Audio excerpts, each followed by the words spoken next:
I'm prepared to give up everything I own and everyone I know to make a deal happen because I need to break the poverty cycle that I was raised in.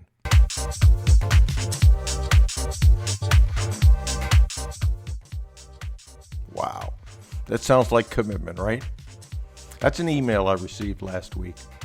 4 hours later, I received this email. Shortly after the last email, I called my girlfriend to tell her how happy I was to have a call with you, and I shared with her that I bought your program, and then she went crazy on me on the phone, and even though it's my decision and money, then after she came home, it went on again. This has been an ongoing issue, and we had some heated words. It's not the first time, and I know that we are a not good fit together for the long term. She is super conservative, and I'm the polar opposite. I feel like she resents me when I go for my dreams and invest in myself. Big change will be coming this year. I will be in touch again with you in due course as a single man. Wow. Like two different people wrote that.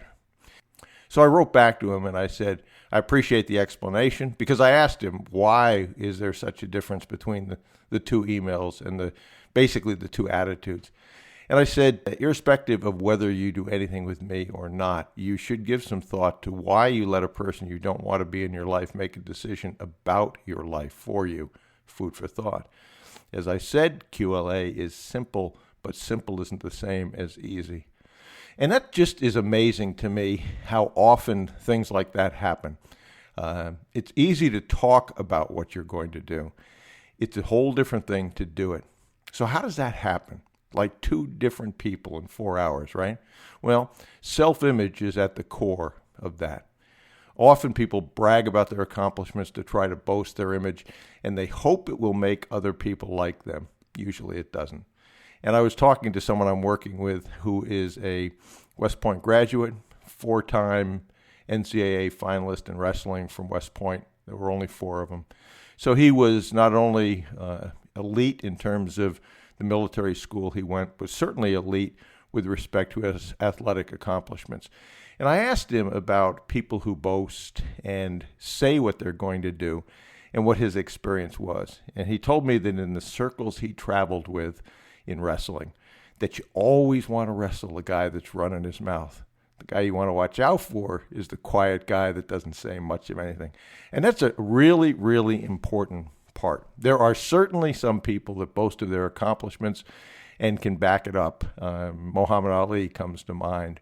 But most of the time, that boasting is to cover up an insecurity or self-image issue, or both, and to try to have the other person like you.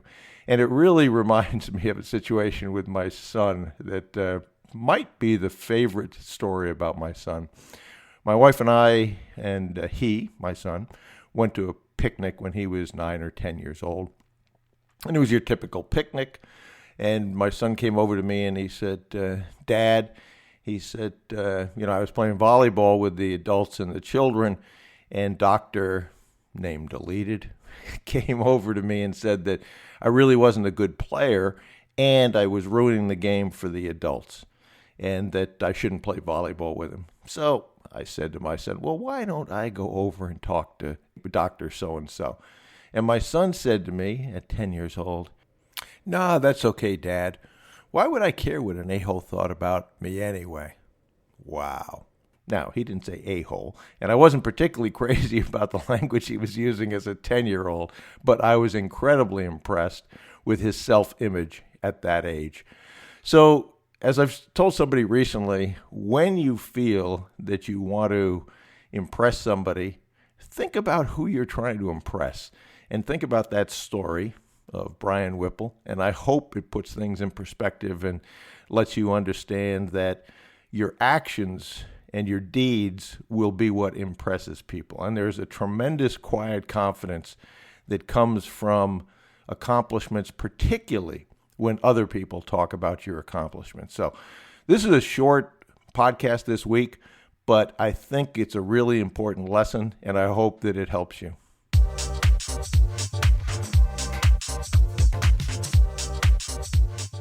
Okay, So if you have any questions or comments or ideas for future episodes, please email bruce@brucewhipple.com.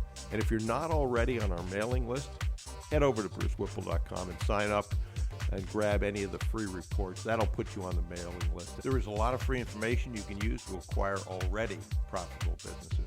This is Bruce Whipple. Thanks for listening to the Business Acquisition Podcast.